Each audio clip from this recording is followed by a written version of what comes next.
Muy buenos días, muy buenas tardes, muy buenas noches, dependiendo del lugar donde esté usted escuchando este podcast. Mi nombre es Alexis Angulo y le quiero dar la bienvenida a su programa, Desde Polonia, en español.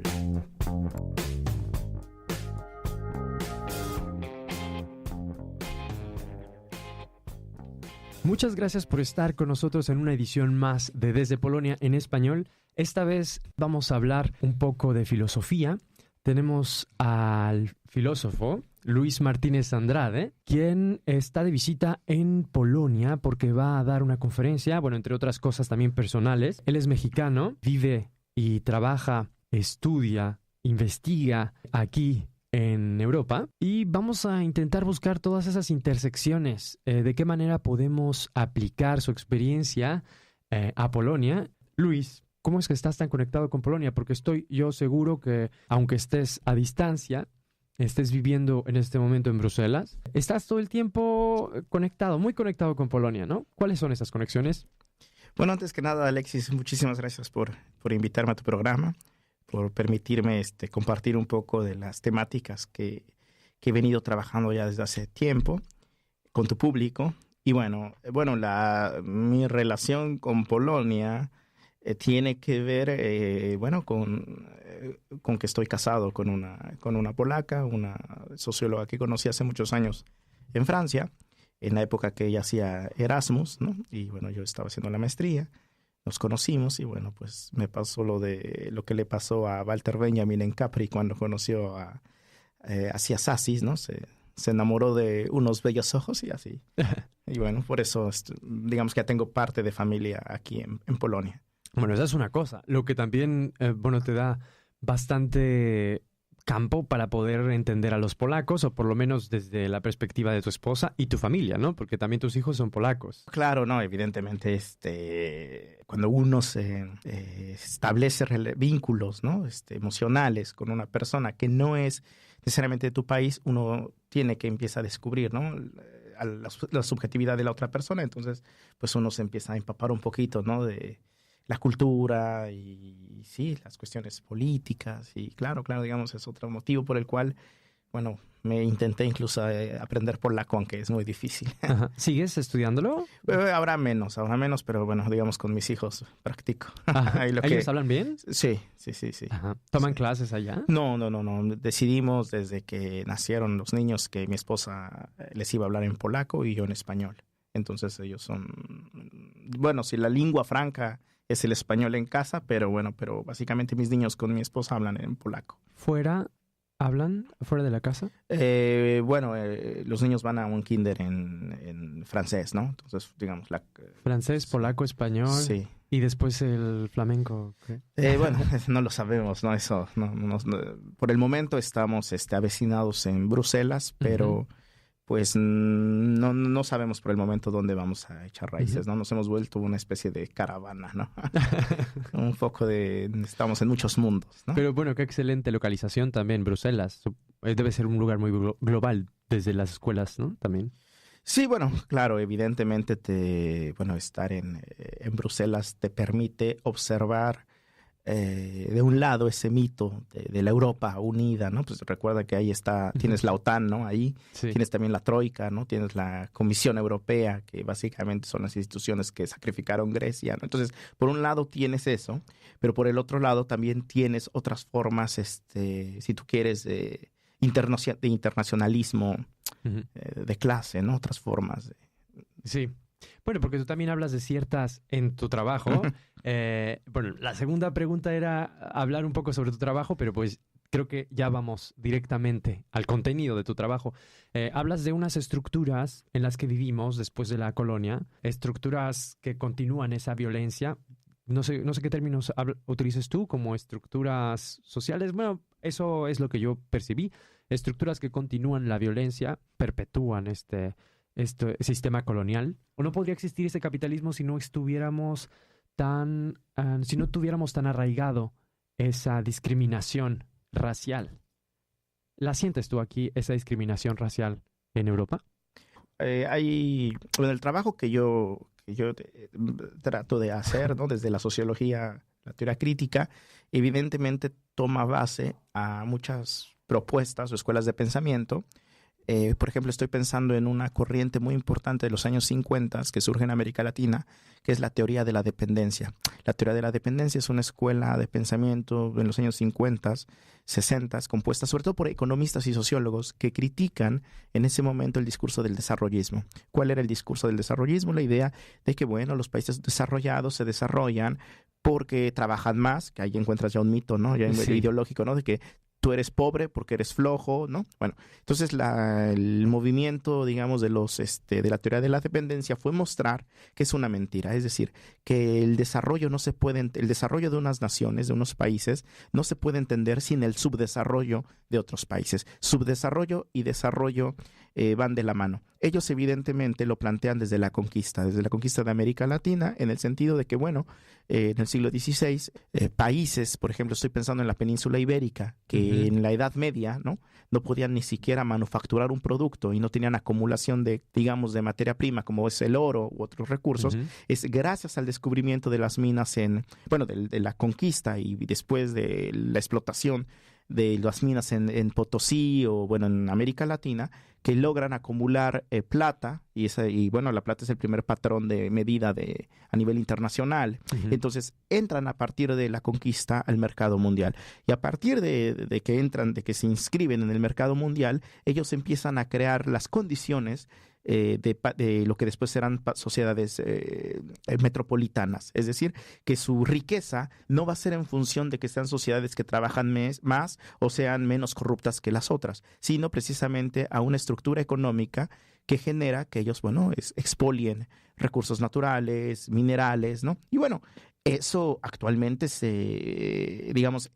esa lógica de acumulación desmedida se puede ver hoy en los proyectos extractivistas que están pasando en América Latina. Las empresas mineras, canadienses sobre todo, que vienen a América Latina, México, ¿no? Perú, ¿no? Y no solo restablecen formas de trabajo que diríamos esclavistas, porque deberías de ver cómo se les paga, sino que además destruyen las cuestiones de los ríos, los mantos acuíferos, ¿no? Si algo es lo que más destruye actualmente los recursos naturales son los proyectos mineros, ¿no?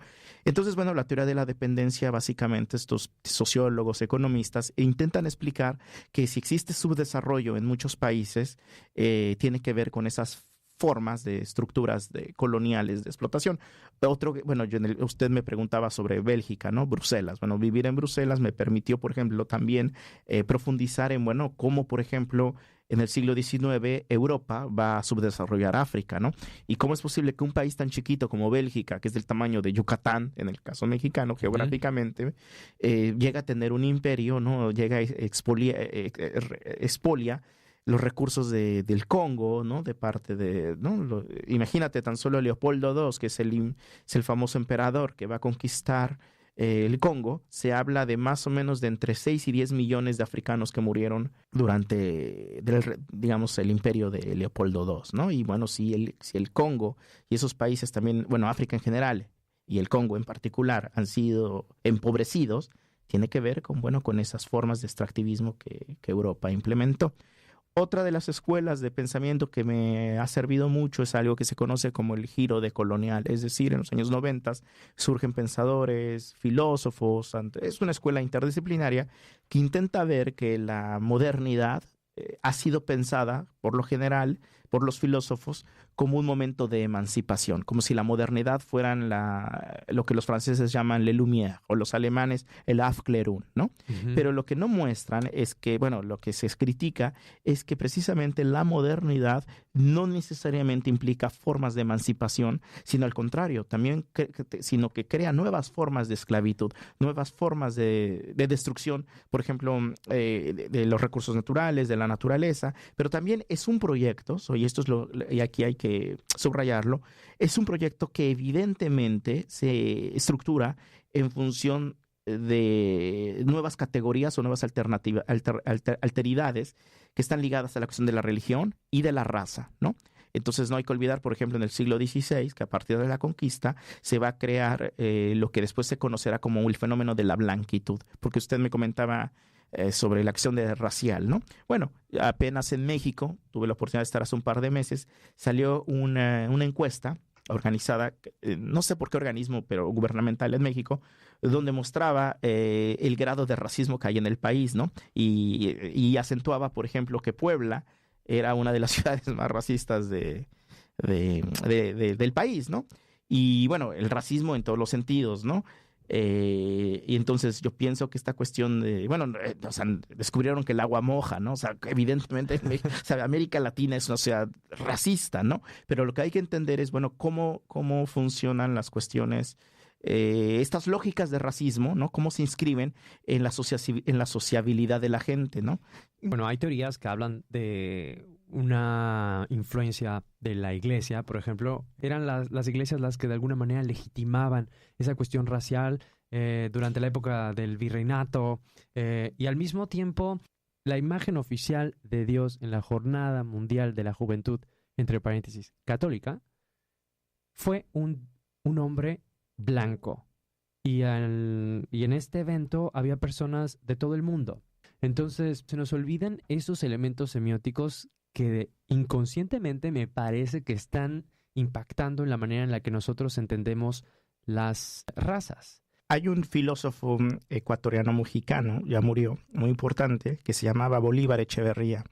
Bolívar Echeverría, que además ha sido traductor al español de Walter Benjamin y un gran conocedor de la teoría crítica, es decir, de la Escuela de Frankfurt, y además con una producción, a mí me parece, de gran envergadura. Bueno, Bolívar Echeverría evidentemente ha escrito en esta idea, bueno, él era marxista, pero digamos dialogando con el giro lingüístico y bueno, con todas las teorías de, ¿cómo se llamaba? El que hacía la diferencia entre Paul, Saussure, Ferdinand Saussure, él muestra, por ejemplo, que la blanquitud, la idea de la blanquitud, la idea de blanquitud no se restringe solo a la cuestión melanina, ¿no? Del fenotípico, no, Claro. También tiene que ver con relaciones sociales, es decir, con formas culturales, donde evidentemente la raza juega, o el color de piel, juega un papel importante, pero no se restringe ahí. Bueno, él lo que muestra es que precisamente en esa idea de blanquitud va también, vehicula la idea de modernidad. Es decir, que las sociedades piensan que blanqueándose, te digo, no en términos solo de raciales, sino en formas de relaciones sociales, de producciones culturales, van a acercarse a la modernidad, van a dejar de ser salvajes. Exacto. En esta idea, ¿no? Ahora, evidentemente la cuestión iconográfica es fundamental. Es decir, pienso que, bueno, hay muchos filósofos, estoy pensando ahorita en Francia, ¿cómo se llama? Didi Uberman, Georges Didi Uberman, que trabaja mucho la cuestión visual, que digamos, en la modernidad la cuestión visual es fundamental. Pienso que, digamos, en esta sociedad, te digo, moderna, lo iconográfico tiene mucho más fuerza que otras formas, ¿no? Bueno, sobre esta idea de crear un Dios, ya sabes, rubio, ¿no? Barbado, bueno, se puede ver desde la iconografía del Renacimiento, ¿no? Creo que son los renacentistas donde se empieza a hacer esta iconografía del Dios, ¿cómo dirías? Blanco, en términos ya de fenotípicos, y que evidentemente a partir de la conquista se va a acentuar, ¿no? En esta idea de un Jesucristo blanco. Y no está, bueno, por demás hablar de, por ejemplo, por eso las feministas en Estados Unidos de los años 50, 60 hablaban de que Dios era una negra lesbiana, ¿no? Intentando un poco, teólogas, estoy pensando en una teóloga feminista muy importante, Audre Lorde. Audre Lorde plantea, por ejemplo, que Dios, la figura Dios, lo que se entiende por Dios sería en todo caso una negra lesbiana pobre, un poco jugando con esta idea de la interseccionalidad, ¿no? Porque evidentemente, bueno, plantear que si usted personifica a un Dios blanco, barbado, de ojo azul, que no tiene nada que ver con el Cristo, con el Nazareno, ¿no? Que es de Medio Oriente, fenotípicamente, pues también está consolidando el patriarcado, ¿no? Y las imágenes patriarcales que esto vehicula. Sí. Bueno, una cosa, podemos pasar a tú porque, Ok, bueno, claro. si es posible. Para mí ahora, como nosotros nos conocemos, escribimos ya desde hace tiempo en Facebook, pues ahora se me hace muy difícil, de verdad, pasar. Quizá podemos acortar un poco la distancia, quizás es más importante o es más fácil trabajar cosas académicas, este tipo de cosas desde usted, no sé, Ok. como sea. Bueno, para mí era muy importante tratar el tema de religión porque eso es algo que Luis ha estado haciendo él se dedica a algo que se llama la teología de la liberación y me gustaría que estuviéramos en este plano, ¿no? Para poder hablar al respecto. ¿Qué es eso de la teología de la liberación? Bueno, la teología de la liberación es un movimiento teológico que surge a final de los años 60, principios de los años 70 en América Latina, sobre todo en Brasil. Es un movimiento de teólogos, de toda una generación de teólogos que, digamos, bajo la época de las dictaduras latinoamericanas, el primer golpe de Estado se da en Guatemala en el 54, luego le sigue Bolivia y de ahí Brasil en el 64. Bueno, durante ese periodo, bueno, hay movimientos sociales muy importantes en Brasil, por ejemplo, que se oponen a la dictadura.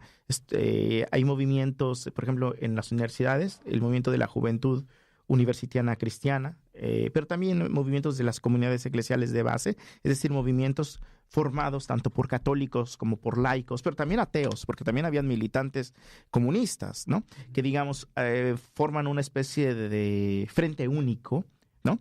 En contra de las dictaduras militares, en favor de la democracia, ¿no? Denunciando la violencia de los derechos humanos. Bueno, toda esta generación de teólogos van a venir algunos a Europa a estudiar y otros en Estados Unidos, y cuando regresan a sus países, repito, en la época de dictaduras militares, se hacen una pregunta, que es una pregunta teológica importante, y la primera pregunta teológica que ellos se hacen es: ¿qué nos puede decir Dios? Pues son teólogos, ¿no? ¿Qué nos puede decir Dios en el rostro de un niño pobre? ¿O qué nos dice Dios en esta situación, si quieres, de injusticia? ¿Qué nos dice Dios? ¿No? Entonces ellos son teólogos que, digamos, van a reflexionar a partir del misterio divino, todas estas cuestiones, pero para poder dar cuenta de las desigualdades sociales, la enorme pobreza que crece, pues tienen que recurrir a disciplinas de las ciencias sociales, ¿no? Es decir, la escolástica no les va a seguir funcionando y tienen que recurrir a la economía, tienen que recurrir a la sociología. Yo había hablado que en los años 50, 60 se desarrolló la teoría de la dependencia. Estos economistas, ¿no? Sociólogos, que van a explicar que la desigualdad en América Latina tiene que ver más con la estructura socioeconómica, ¿no? Y con relaciones asimétricas entre las metrópolis y las colonias, que con una cuestión de que si tú eres flojo o no eres flojo. Entonces estos teólogos van a recurrir a las ciencias sociales, muchas de ellas de inspiración marxista, para darse cuenta efectivamente que la pobreza, que la injusticia social, que las injusticias raciales no tienen nada que ver con una cuestión de que así lo quiso Dios, sino con cuestiones, con producciones humanas. Y que precisamente la teología, ¿no? Haciendo una lectura de la Biblia desde un punto de vista comprometido, implicaría, cambiar las estructuras de dominación. Había un cura de Colombia que se llamaba Camilo Torres. Bueno, el caso de él es muy interesante porque Camilo Torres es un joven colombiano, era de las familias más ricas de Colombia. Es decir, él pudo haber llevado una vida de la pequeña burguesía. Bueno, él decide dedicarse a la iglesia, ¿no? Va a un seminario, él se ordena, luego viene a Bélgica a hacer una maestría en sociología, regresa nuevamente a Colombia. Y bueno, él funda con Falsorda, con Orlando Falsborda y otros sociólogos colombianos la Facultad de Sociología en la Universidad Nacional. Bueno, Camilo Torres además va a participar en un programa que se llama de Reforma Agraria en Colombia, porque en Colombia nunca ha habido reforma agraria, y eso también explica un poco el grave conflicto que han tenido los colombianos de violencia de 50 años. Bueno, entonces Camilo Torres propone al gobierno en este programa de reforma agraria pues hacer una reforma agraria, otras cuestiones. El gobierno no lo escucha. En ese momento hay hay huelgas muy importantes en la ciudad de Santander. Los estudiantes se ponen en huelga, esto antes del 68, que ahora está de moda. Bueno, se ponen en huelga, una huelga muy importante. Además, también hay una comunidad que se llama la Markelita, que se levanta, se insubordina, y el gobierno envía aviones para bombardear esta comunidad. Camilo Torres intenta intervenir porque, bueno, él trabajaba en la reforma agraria, tenía interlocutores del gobierno y les pide que por favor no vayan a masacrar a la población, ¿no? Él intenta hacer un diálogo, no lo escuchan y, bueno, el gobierno bombardea, aniquila esa ciudad. Ese va a ser otro de los orígenes de las FARC, pero bueno, Camilo Torres se da cuenta que un cura, sociólogo, se va a dar cuenta que no es posible cambiar la sociedad a través de formas reformistas porque la oligarquía no lo permite. O sea, la oligarquía está está tan ensimismada que no permite ni siquiera dar milímetros de concesiones sociales y él se va a unir a lo que se conocerá después como el Frente de Liberación Nacional, un grupo guerrillero importante, y él morirá en la guerrilla en el 67. Bueno, es muy importante, tomo el ejemplo de él, porque, bueno, él será asesinado casi el mismo año que el Che Guevara, en el 67. Es una generación influenciada por la Revolución Cubana. La Revolución Cubana es del 59, entonces es una generación influida por los cambios, que se pueden hacer cambios revolucionarios, que desgraciadamente los gobiernos, te digo, tienes en Brasil ya tienes una dictadura militar, ¿no? Entonces se dan cuenta que las reformas no sirven y que hay que cambiar de manera radical el sistema. Camilo Torres decía, él siendo teólogo, decía que él quería entender cuál era el concepto en teología de encarnación, que es muy importante, ¿no? Para los católicos. Uh-huh. Y él decía que la traducción política de la encarnación sería en compromiso. Es decir, lo que encarnación sería en términos teológicos, en política, sería el compromiso. Y por eso él hablaba del amor eficaz. Es decir, él decía, yo como cristiano, como católico, tengo que querer al prójimo como a mí mismo. Pero ¿qué pasa si el prójimo, ¿no? Si el prójimo sufre está violentado de ellos llaman una violencia estructural, ellos llamaban el pecado social. Es decir, la pobreza es un pecado social y hay que combatir no al pobre, sino la pobreza. Y entonces, si yo realmente quiero a mi prójimo, a mi hermano, él es cura, ¿no? Pues tengo que solidarizarme con él. Y bueno, entonces ahí hay todo un cambio de visión incluso del Mesías. Es como una reforma. Esto me recuerda a la reforma de Lutero, por ejemplo. ¿Será como una manera diferente de ver? Es todavía más radical que Lutero, porque sí, bueno, en los siglos... Claro, porque en el siglo XVI, efectivamente, Lutero denuncia, ¿no? Toda la corrupción que existe en la iglesia, ¿no? Denuncia que se pueden vender, ¿no? Toda la hipocresía que hay en la iglesia. Pero en la época de Lutero todavía había un personaje todavía más radical que Lutero, porque no hay que olvidar que Lutero al final, bueno, aunque denuncia a la iglesia, pero pacta con otros monarcas. En ese mismo momento hay el líder campesino que va a leer la Biblia, que se llama Thomas Münzer, que él realmente no solo va a denunciar como Lutero la corrupción que existe en la iglesia, sino que además se va a dar cuenta que también la sociedad está corrompida y es corrupta por la acumulación de riqueza que la pequeña burguesía empieza a acumular, y entonces ellos van a pugnar por nuevas formas de relaciones sociales, ¿no? Pues desde esta perspectiva, entonces Europa está pecando, ¿no? Bueno, Europa está pecando desde el siglo XVI, ¿no?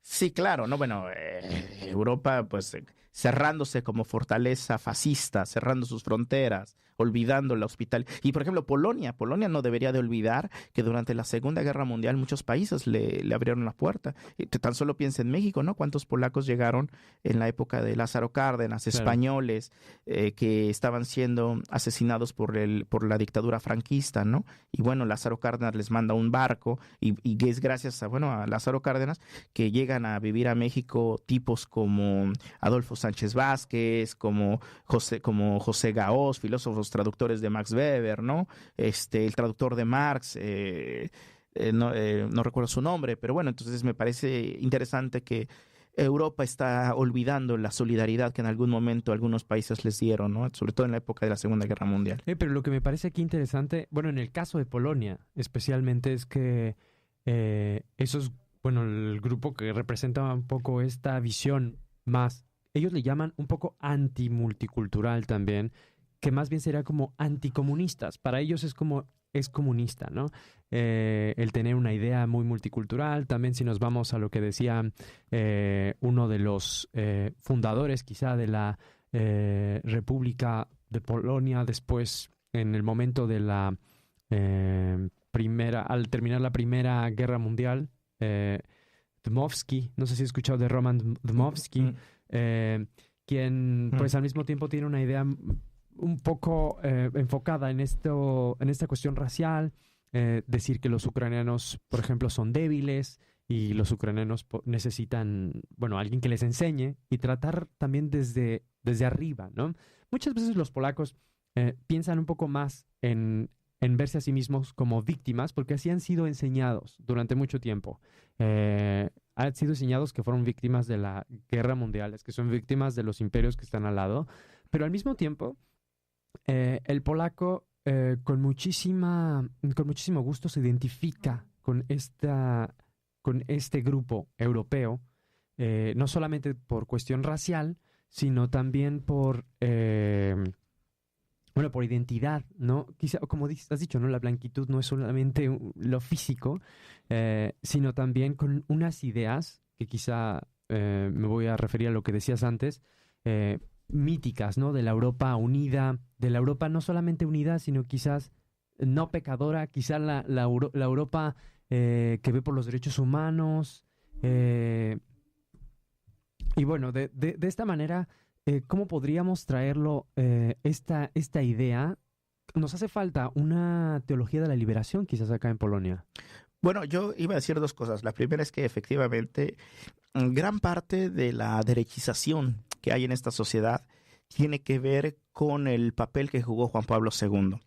Primero, regresando a la teología de la liberación. Bueno, la teología de la liberación fue un movimiento, te digo, que surgió en los años 70 con teólogos que regresan a América Latina, ven la pobreza y se dan cuenta que hay que transformar las condiciones de explotación, ¿no? Y se empiezan a ligar a movimientos sociales. La misma iglesia, en algunas de sus pastorales, todas las iglesias tienen pastorales, pero digamos que las pastorales populares, en este caso las pastorales del obrero, la pastoral de la tierra, empiezan a tomar posición en favor de los más débiles o de los oprimidos, si quieres, ¿no? Los campesinos, los sin tierra en Brasil, el grupo de trabajos en favelas. Bueno, entonces desgraciadamente estos teólogos de la liberación o la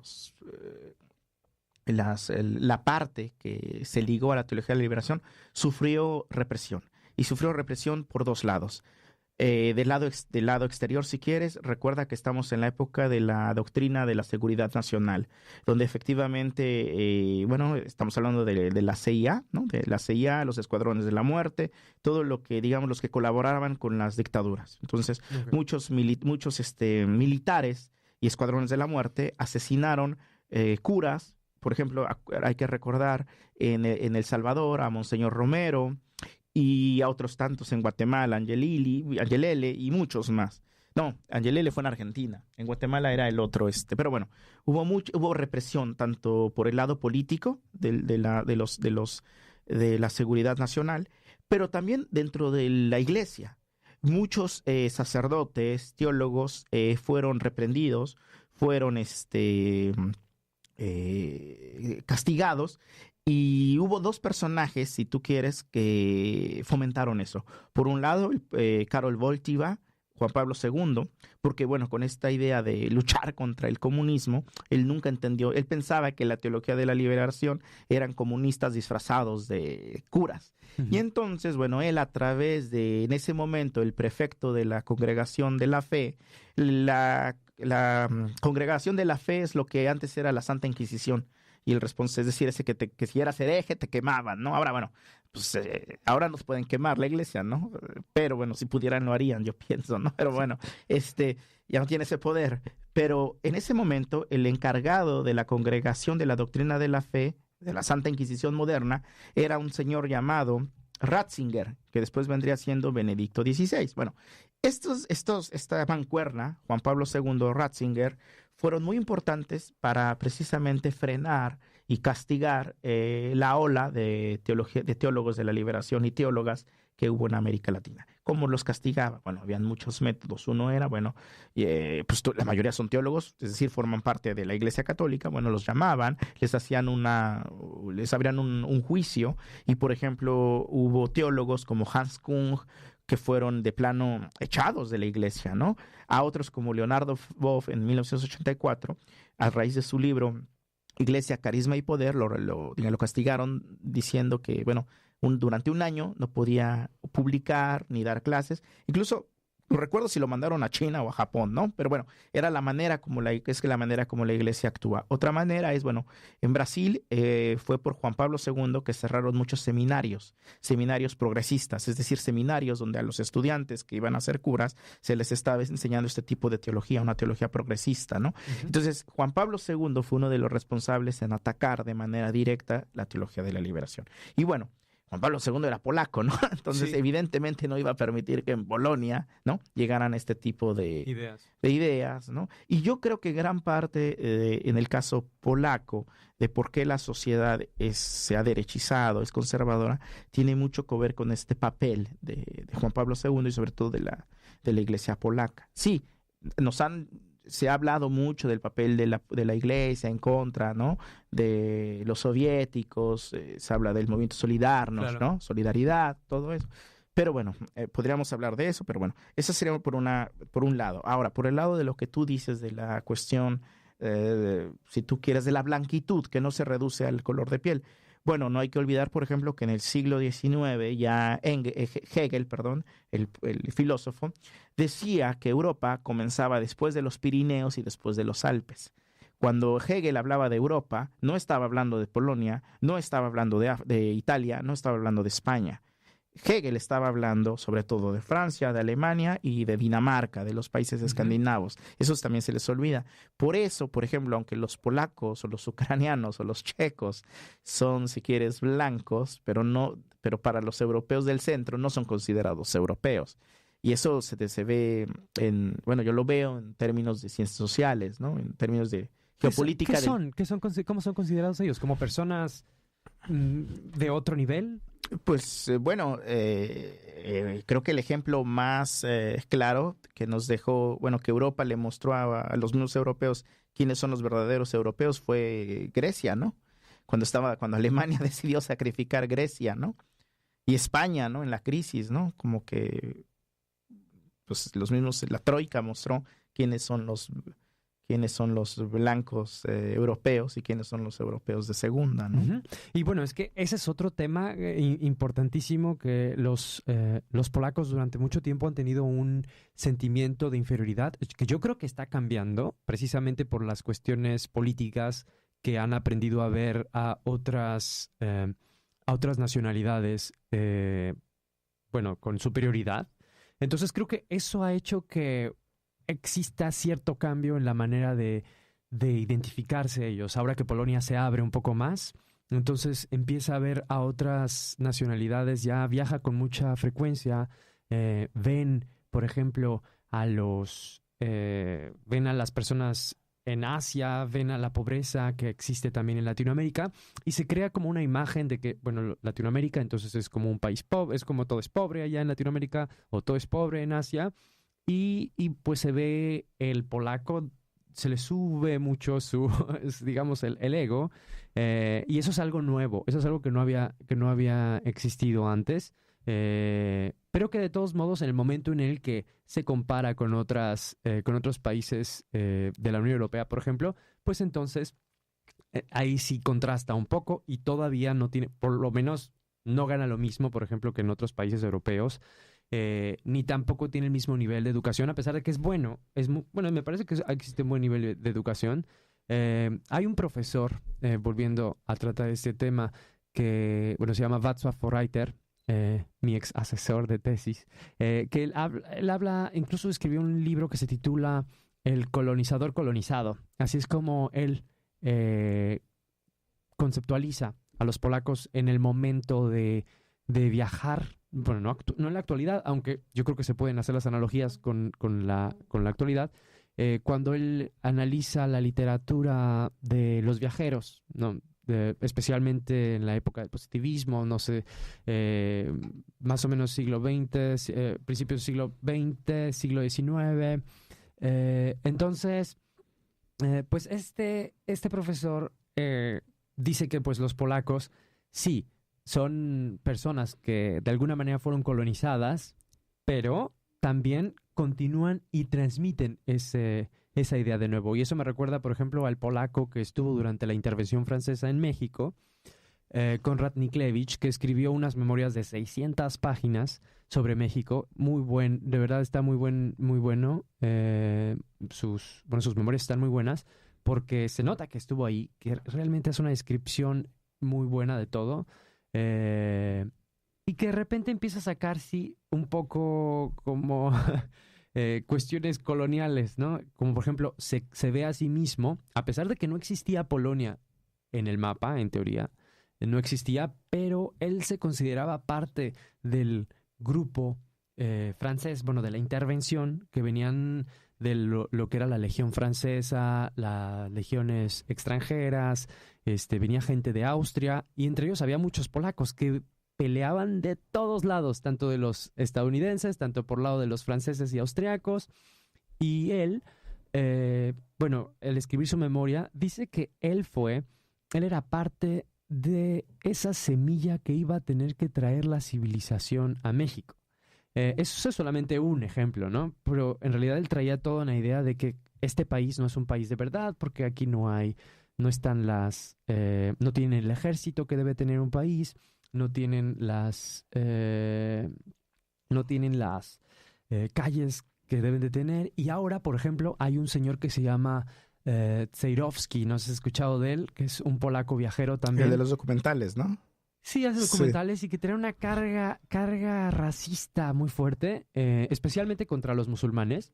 Pero cuando lo escuchas hablar, por ejemplo, de las personas originarias de México, pues él utiliza obviamente la palabra indio, describe a estas personas como personas que no pueden crear, no pueden entender ideas abstractas. Bueno, yo no sé cómo le hace él, qué idiomas debe de hablar para poder entenderse con ellos, ¿no? Si habla español, pues debe tomar en cuenta que tampoco es su idioma, ¿no? Entonces, creo que esto, utilizando un poco tu vocabulario, estos son como cuestiones epistemológicas, paradigmas epistemológicos que que trae ya Polonia desde hace mucho, y no es nuevo, simplemente ahora que está nuevamente los polacos en interacción con otras naciones, pues retoma esta idea como un poco de superioridad en el momento en el que se identifica con el europeo como un conjunto, ¿no? No, bueno, evidentemente todas las culturas, tienen un grado de etnocentrismo, ¿no? Sí. No hay cultura que no se siente el ombligo del mundo, ¿no? O el cordón de la luna, decimos, ¿no? Entonces, evidentemente, ahora en el caso Polonia, como está en Europa central geográficamente, pero no es en el corazón de Europa. Sí, pero geográficamente, pero digamos que geoculturalmente lo consideran el este, ¿no? De ir a Polonia es ir al este, ¿no? Claro. En relación a Francia, Alemania, Inglaterra. Ajá. Entonces, digamos, serían una forma de semiperiferia, ¿no? Sí. Del centro metropolitano europeo. Entonces, si no es pues no es fortuito que los polacos o los españoles tengan esa, ¿no? Petulancia.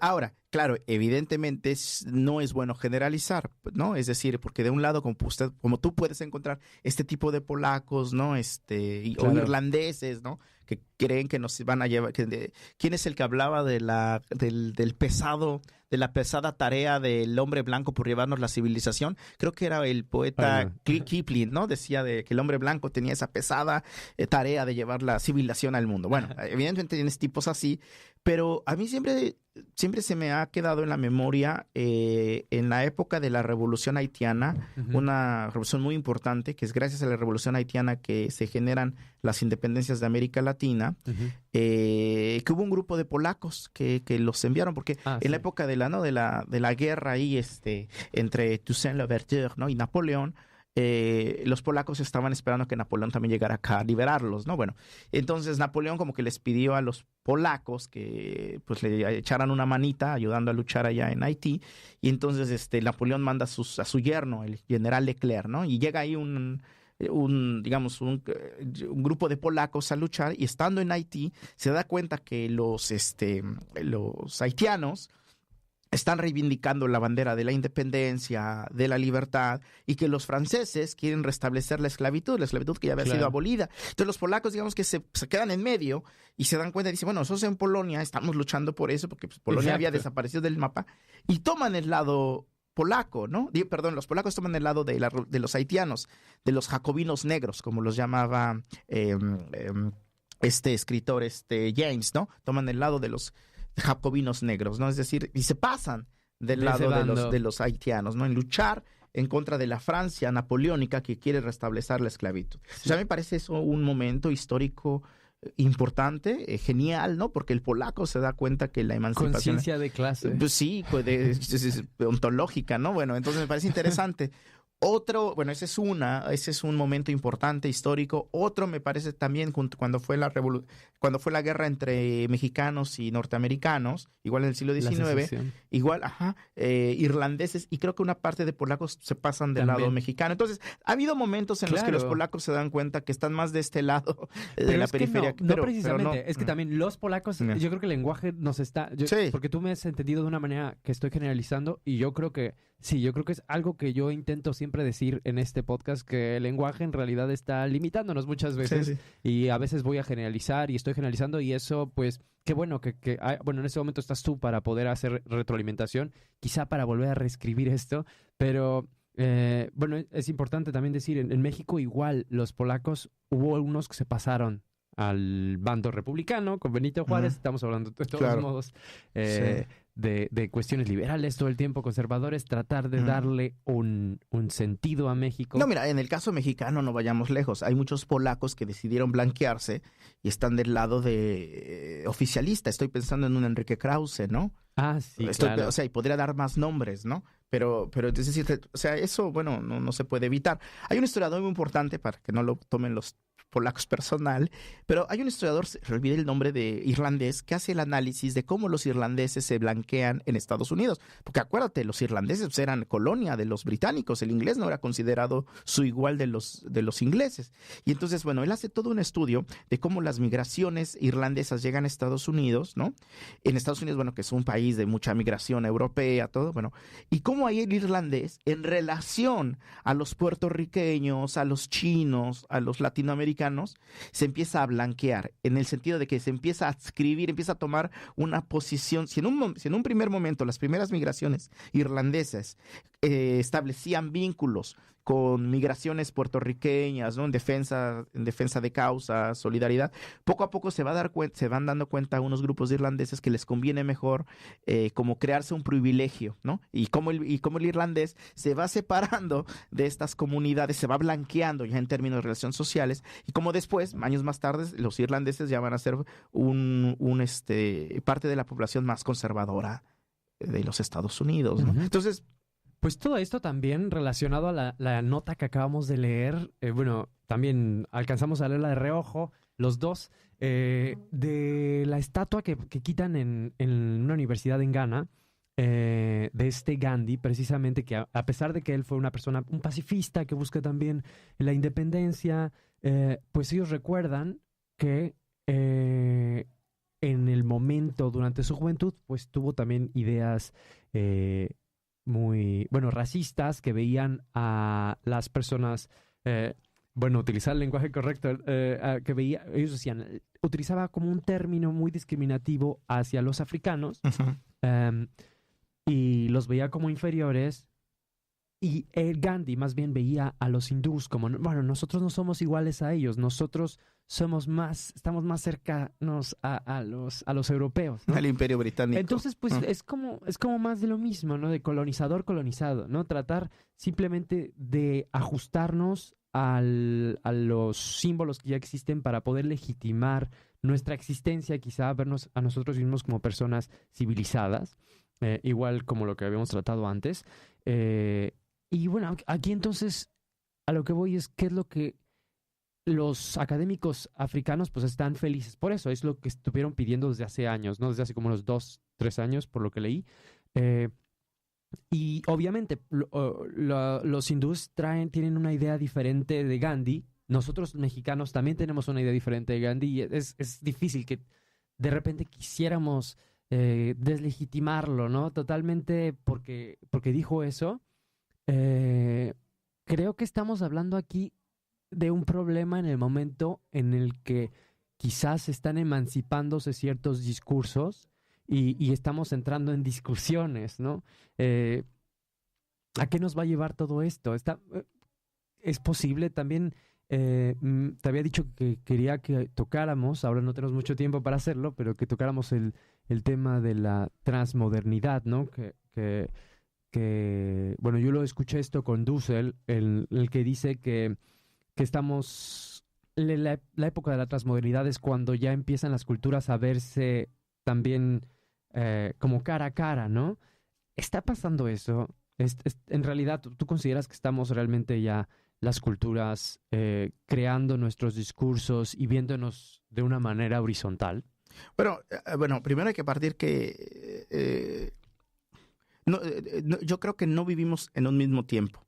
O sea, esa idea de que hay un tiempo homogéneo, de que todo está en un mismo tiempo, es una construcción social, ¿no? Pero evidentemente mediada por la lógica capitalista colonial. Claro. Es decir, si uno ve lo que está pasando en el mundo de manera, si tú quieres, lo que está pasando arriba, es decir, como cuando los zapatistas hablan de lo que pasa arriba, es decir, ¿qué está pasando en el ámbito del poder, de las clases políticas? Lo que estamos viendo de arriba, con los de arriba, con la clase política en todo el mundo, en general, no nada más Polonia, México, estamos viendo una recomposición de una clase política que está casi muy cerca del fascismo. Lo estamos viendo en Brasil, donde es abierto, con Bolsonaro, lo vemos en Polonia, lo vemos en Estados Unidos con Trump. Entonces, arriba lo que está sucediendo, es decir, con la clase política, lo que estamos viendo yo creo que estamos entrando a una nuevo medio siglo en la historia, ¿no? Estamos entrando a la medianoche en la historia nuevamente, que es peligroso, ¿no? Estas formas de fascismo, esta nueva reconfiguración de modelos patriarcales, si quieres, ¿no? Polonia es otro ejemplo, ¿no?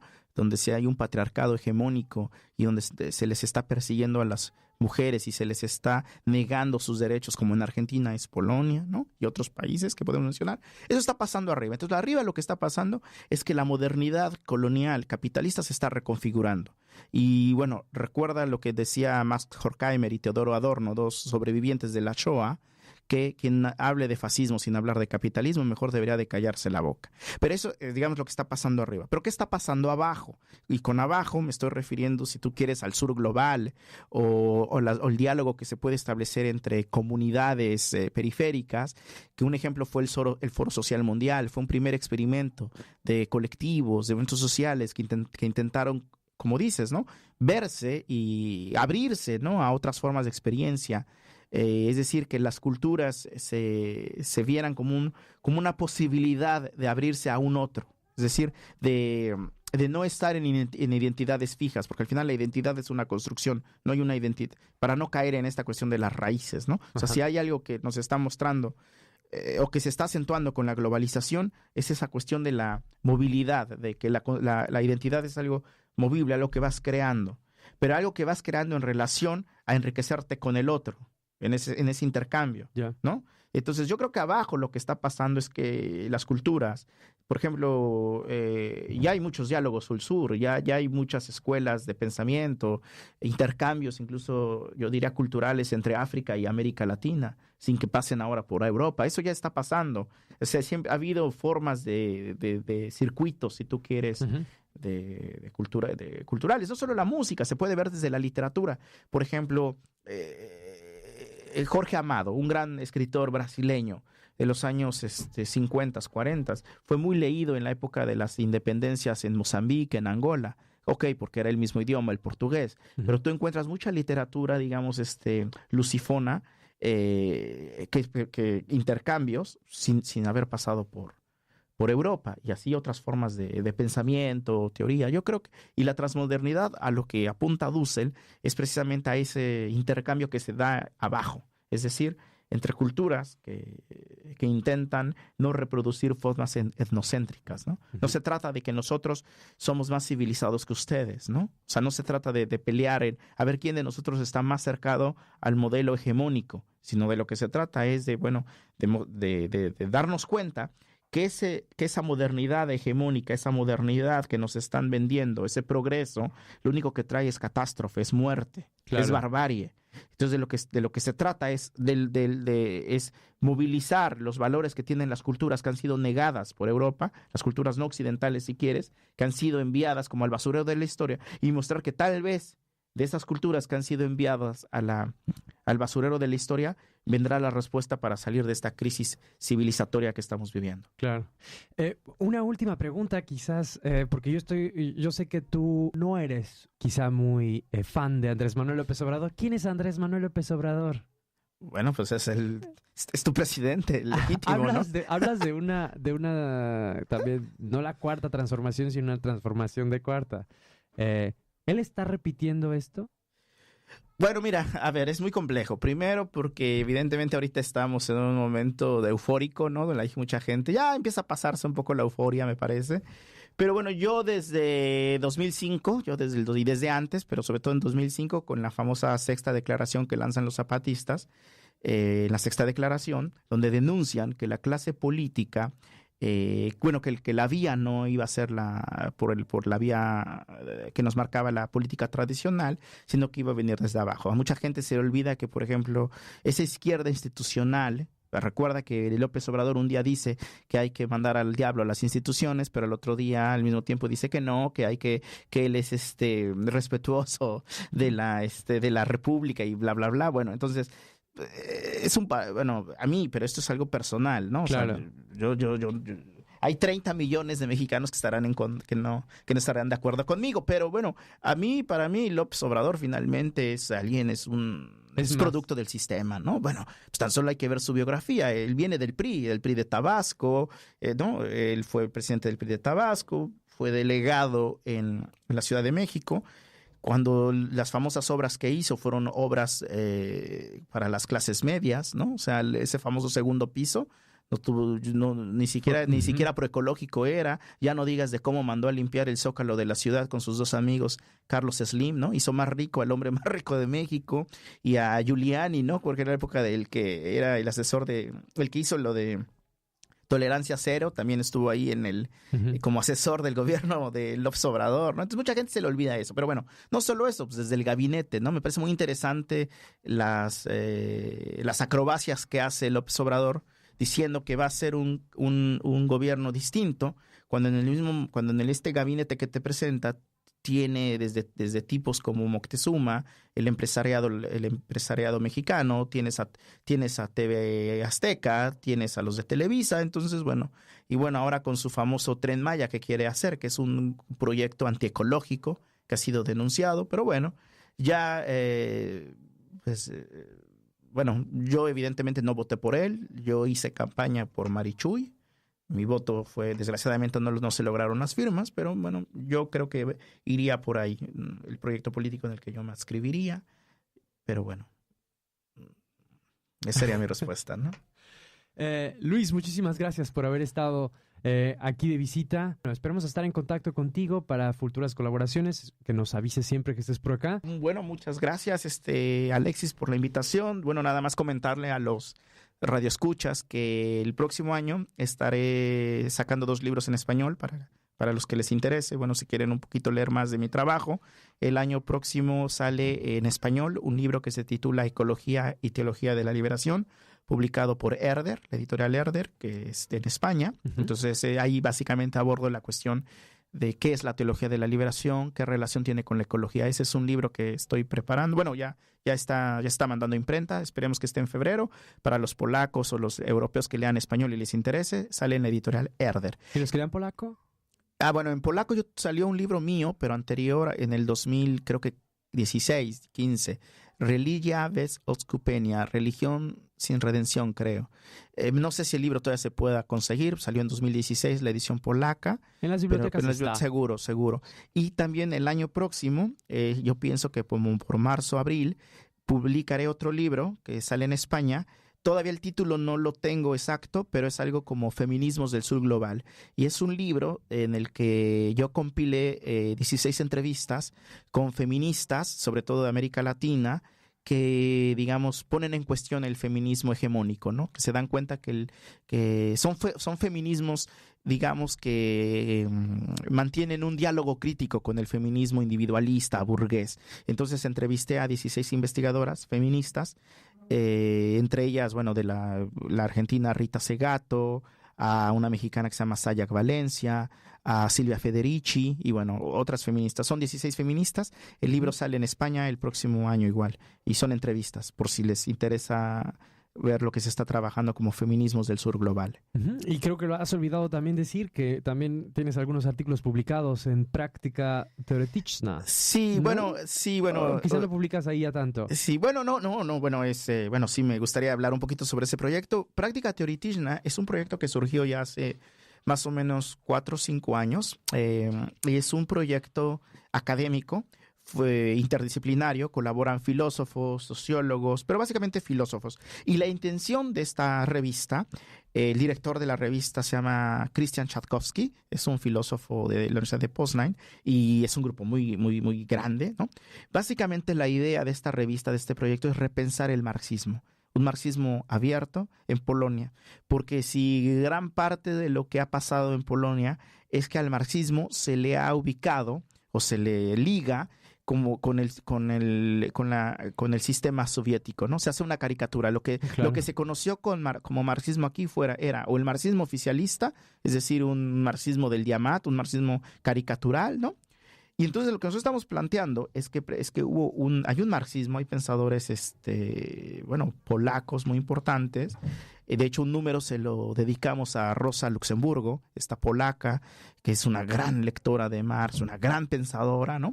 Y uno de los números se lo dedicamos a Rosa Luxemburgo.